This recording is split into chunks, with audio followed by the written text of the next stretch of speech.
Talvez você tenha feito constantemente estas perguntas. Onde posso encontrar refúgio num mundo cheio de conflitos? Ou, como e onde posso encontrar força para vencer nesse mundo que oferece tantas derrotas? Acompanhe agora com o pastor Edson Bruno mais um programa Encontro com a Palavra.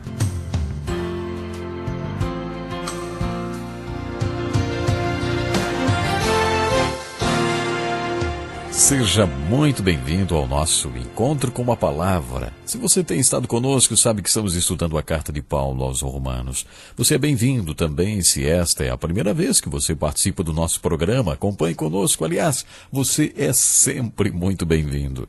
Dando continuidade ao estudo do capítulo 8 de Romanos, comentaremos a partir do versículo 26. Paulo inicia este versículo com a expressão da mesma forma. Da mesma forma, o quê, hein? Ele diz, da mesma forma, o Espírito nos ajuda em nossa fraqueza. Ele estava se referindo a tudo que já tinha falado no início do capítulo. Por exemplo, não sabemos orar como devemos. Da mesma forma, o Espírito nos ajuda em nossa fraqueza, pois não sabemos como orar, mas o próprio Espírito intercede por nós com gemidos inexprimíveis.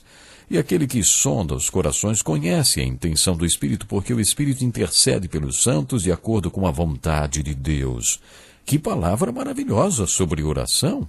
Você entendeu o que ele está dizendo? Ele está dizendo que não oramos como deveríamos. E sabe por quê? Como cristãos bem instruídos que somos, sabemos que se pedirmos alguma coisa segundo a vontade de Deus, ele nos responde, se tivermos fé para isso.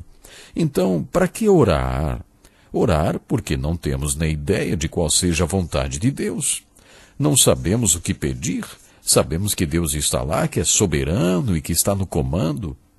Sabemos que Ele pode fazer qualquer coisa, que é onipotente e onisciente. Deus sabe todas as coisas, Deus é amor. Sabemos que se pedirmos com fé alguma coisa de acordo com sua vontade, seremos atendidos. Mesmo sabendo que tudo isto é assim, não oramos porque não sabemos o que pedir. Paulo revela que o Espírito Santo sabe pedir o que não sabemos. Por isso ele ora em nós e por nós e conosco com gemidos inexprimíveis.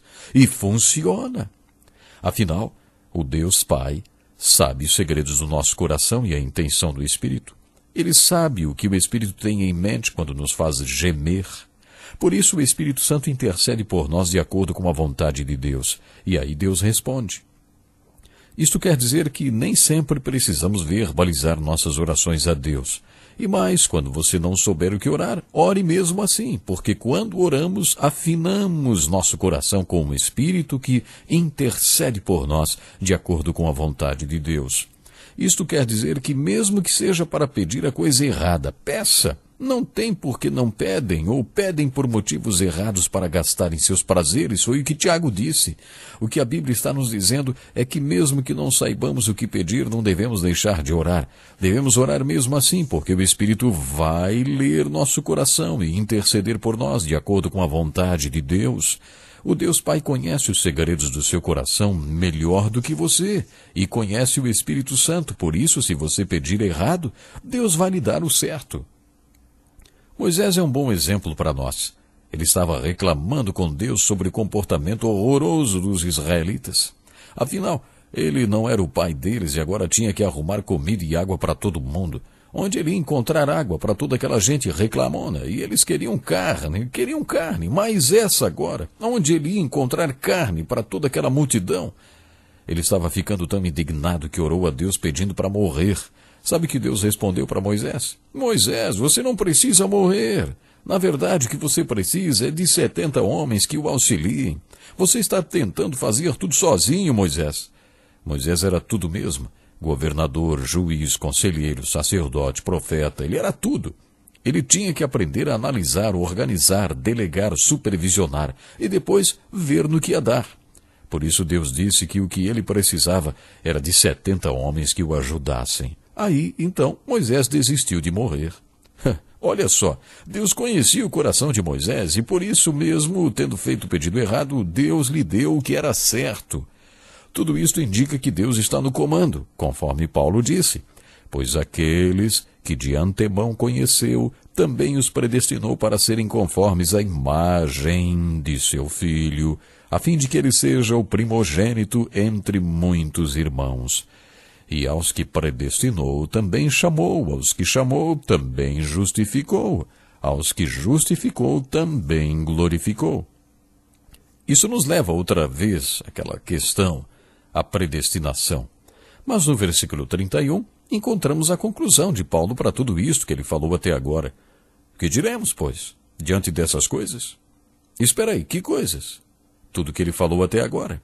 Diante de todas essas coisas, se Deus é por nós, quem será contra nós? Esta foi uma pergunta, a outra é: aquele que não poupou o seu próprio filho, mas o entregou por todos nós, como não nos dará juntamente com ele, e de graça, todas as coisas? Agora mais uma pergunta. Quem fará alguma acusação contra os escolhidos de Deus? Prestou atenção nessa palavra maravilhosa? Essa palavra escolhidos? E é esta palavra incrível que gera tanta controvérsia. No próximo programa nós vamos falar mais sobre essas perguntas de Paulo. Interessante, não é? Ele mesmo faz perguntas. Hoje gostaria de enfocar a palavra escolhidos. O que significa ser um escolhido, hein? O que significa dizer que Deus de antemão nos conheceu e predestinou? E aqueles que predestinou chamou, e aqueles que chamou justificou, e os que justificou glorificou. Glorificação corresponde à redenção final do corpo e à completa adoção nele, o resultado final. Observe que Paulo usa o tempo verbal no passado. Deus já fez isto. Isto é chamado de pretérito profético. Quando as Escrituras afirmam que Deus fará alguma coisa, colocam no tempo passado, porque se diz que Deus vai fazer, é como se já tivesse acontecido. Esta é uma das passagens das Escrituras mais confortantes para mim, porque deixa claro que Deus está no comando. Paulo enfocou alguns temas nesta carta aos Romanos. Você deve estar lembrado que eu disse que um desses temas é estar em Cristo, viver em união com Cristo, que se refere à lei do Espírito de vida em Cristo. Esta é a chave para tudo o que precisamos para viver como devemos viver. Este é o tema. Mas no início do capítulo 5 identificamos outro tema. Paulo afirma que somos justificados pela fé e que temos acesso à graça na qual estamos firmados e podemos nos alegrar na esperança da glória de Deus. Glória de Deus é tudo aquilo que Paulo compartilhou no capítulo 8 de Romanos. O resultado final, a glorificação, a redenção completa do corpo, céu, eternidade, ser tudo que fomos feitos para ser, liberdade deste corpo de morte, como ele disse no capítulo 7. Bem, este é o tema do capítulo 5. Logo depois de falar sobre a nossa justificação pela fé, Paulo diz que ainda existe mais coisa inserida nisto. Estamos seguros nessa salvação. Esse é o tema dos capítulos 5 a 8. No capítulo 8 de Romanos, principalmente o tema principal é predestinação, ou seja, não foi você quem escolheu Deus, mas ele escolheu você. A grande questão teológica é: quem escolheu quem? De acordo com Paulo, foi Deus quem nos escolheu, ou nós escolhemos Deus, hein? Bom, existem muitos outros textos bíblicos que podem sugerir que nós escolhemos Deus. Outros dão a entender que depende das escolhas que fazemos. Você pode dizer, como tantos ministros dizem hoje, com base na ideia que tem de Deus, que você não acredita na ira de Deus e nem no inferno. Mas acontece que devemos basear nossa convicção na revelação que Deus nos deu e não na nossa própria razão. Você precisa decidir se vai basear a sua opinião na razão. Se esta for a sua escolha, saiba que isto é filosofia ou lógica e é muito diferente de teologia ou revelação. O que as Escrituras revelam, afinal, a esse respeito?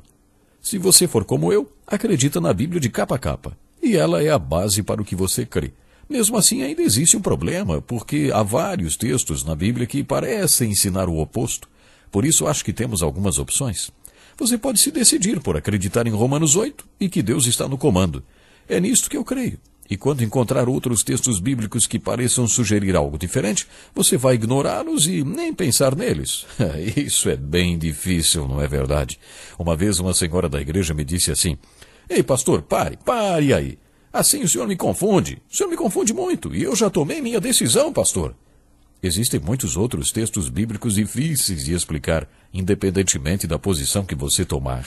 Eu pessoalmente optei por crer que Deus está no comando.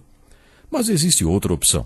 Você pode dizer que não entende disto e que nada disto faz sentido para você. A coisa não funciona com base na razão nem na lógica, mas estou convencido de que as Escrituras sustentam os dois pontos de vista. Ela ensina que Deus está no comando e também que o homem está. Ela ensina que Deus me escolhe e que eu o escolho. Eu não compreendo, mas vou aceitar mesmo assim. Um dia ele vai me esclarecer tudinho. Este é o meu conselho para você. De onde tiramos a ideia de que temos que entender tudo, tudo de tudo, hein? E quem foi que disse que tudo pode ser logicamente explicado? Em Isaías 55, Deus disse, pois os meus pensamentos não são os pensamentos de vocês. Assim como os céus são mais altos do que a terra, também os meus caminhos são mais altos do que os seus caminhos. Com isto, Deus está dizendo que não devemos achar que podemos compreendê-lo. Qual deve ser a nossa atitude em situações como esta? Devemos jogar tudo para o alto só porque não entendemos ou esperar descobrir algo sobre Deus que ainda não descobrimos? Textos como o de Efésios são ainda mais enfáticos na questão da predestinação. Nesse texto lemos que antes que o mundo fosse fundado, Deus escolheu você para ser um dos seus. Ele sabia que você creria nele e por isso o predestinou para crer. E segundo outro texto de Filipenses, no tempo oportuno, o chamou. Como podemos explicar a experiência da fé? É uma questão de ser chamado de acordo com o propósito de Deus. E você? É um dos chamados? Bom, se você é um dos chamados, isto é uma evidência de que você foi escolhido. Acho que você pode parar e pensar nesse assunto e dizer, se eu entendi direito o que esse texto está falando, isso quer dizer que Deus me escolheu. E aí quando você se deparar com textos como, quem vier a mim... Bem, eu não sei como, mas acredito nas duas opções. Leia a segunda metade do capítulo 8 de Romanos e preste atenção em como este capítulo vai terminando. Paulo faz 5 perguntas. Observe essas perguntas. Elas foram feitas para afirmar a argumentação dele. Leia as perguntas e procure respondê-las. Depois de responder as perguntas, veja se você concorda com Paulo quando ele diz: pois estou convencido de que nem morte, nem vida, nem anjos, nem demônios, nem o presente, nem o futuro, nem quaisquer poderes, nem altura, nem profundidade, nem qualquer outra coisa na criação será capaz de nos separar do amor de Deus que está em Cristo Jesus, nosso Senhor. Paulo tinha certeza disso e eu também tenho. Depois de estudar a segunda metade de Romanos 8, você também tem certeza? Pense nisso, meu ouvinte. Que pena, nosso tempo hoje já acabou, mas no próximo programa tem mais. Que lição importantíssima. Obrigado, Pastor Edson Bruno. Prezado ouvinte, coloque em prática o que você ouviu aqui. Sem dúvida, sua vida será grandemente abençoada. Este é um estudo escrito pelo Dr. Dick Woodward, na voz do Pastor Edson Bruno. Escreva-nos e solicite o material. Nosso endereço é Encontro com a Palavra, Caixa Postal 2011, CEP 89201-970, Joinville, Santa Catarina. Até o nosso próximo Encontro com a Palavra.